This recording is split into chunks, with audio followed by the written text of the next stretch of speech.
ډېرو ګرانو ملګریو، نن دغه خبره وه او په الکترونیک میډیا باندې دا خبره راغلې وه چې مشر منظور پښتین اسلام آباد پولیس یا اسلام آباد پولیس کې سی ټي جي ته هینډاور شو. دا د جیو نیوز باندې دا پټۍ چلېدلې وې دواړه.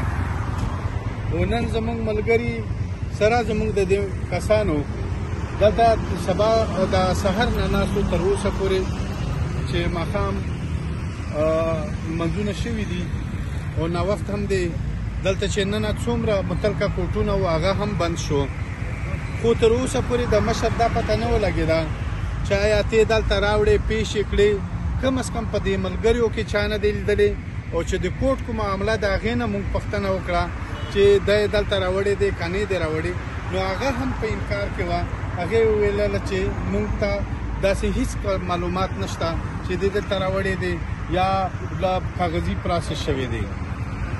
نو ملګري، زه په ټولو پښتنو باندې د انساني حقوقو ادارو باندې پټلي باندې ټولو باندې موږ اواز کوو او دا پیغام ورته رسوو چې دا ډېره لوی انساني حقوق خو پرېږده، د قانون ډېر زیات وایلیشن دی چې ته یو کس دلته نه راوړې او متلکه کوټ ته یا تا چې د بهر نه پیش کړی وي هر چېرته ته دا شی پیش کوي چې ما کوټ کم از کم زموږ ملګري نه دی لیدلی. نو د دې په متعلق سبا به موږ هم دغه پروسس وي، کوټ ته به راځو ګورو به چې آیا دلته پیش کړی دی که نه دی پیش کړی. خو تر اوسه پورې په دا مهال دې وخته پورې هیڅ معلومات نشته. نه پولیس موږ ته ویلي دي چې زموږ سره دی، نه عدالت ویلي دي چې دلته راوړی دی، نه زموږ ملګرو کتلی دی چې آیا دا دلته راوړی دی که نه دی راوړی.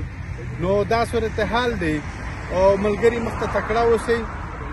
مخته لا عمل به وقتاً فوقتاً د اسلام آباد ملګري ورسره چې نور کوم ملګري دي دا به معلومات شیر کوي او که هر چاته داسې معلومات د دې متعلق وي، که صحافیان دي، که بیوروکراسي کې څوک داسې کسان وي چې چا سره معلومات شیر کولی شي، نو اده مهرباني وکړي په میډیا باندې دا شی شیر کړي چې آیا د دې خبرې د مشر دلته نن د حاضرولو حقیقت شته که نشته. نو جو د تاسو ټولو سره د دې ملګریو ډېره مننه، مهرباني. د منظور پښتین د ګرفتارۍ په حواله سره که سبا ته پیش نه کړی شو نو ستاسو به د وکیلانو سره عمل صحیح؟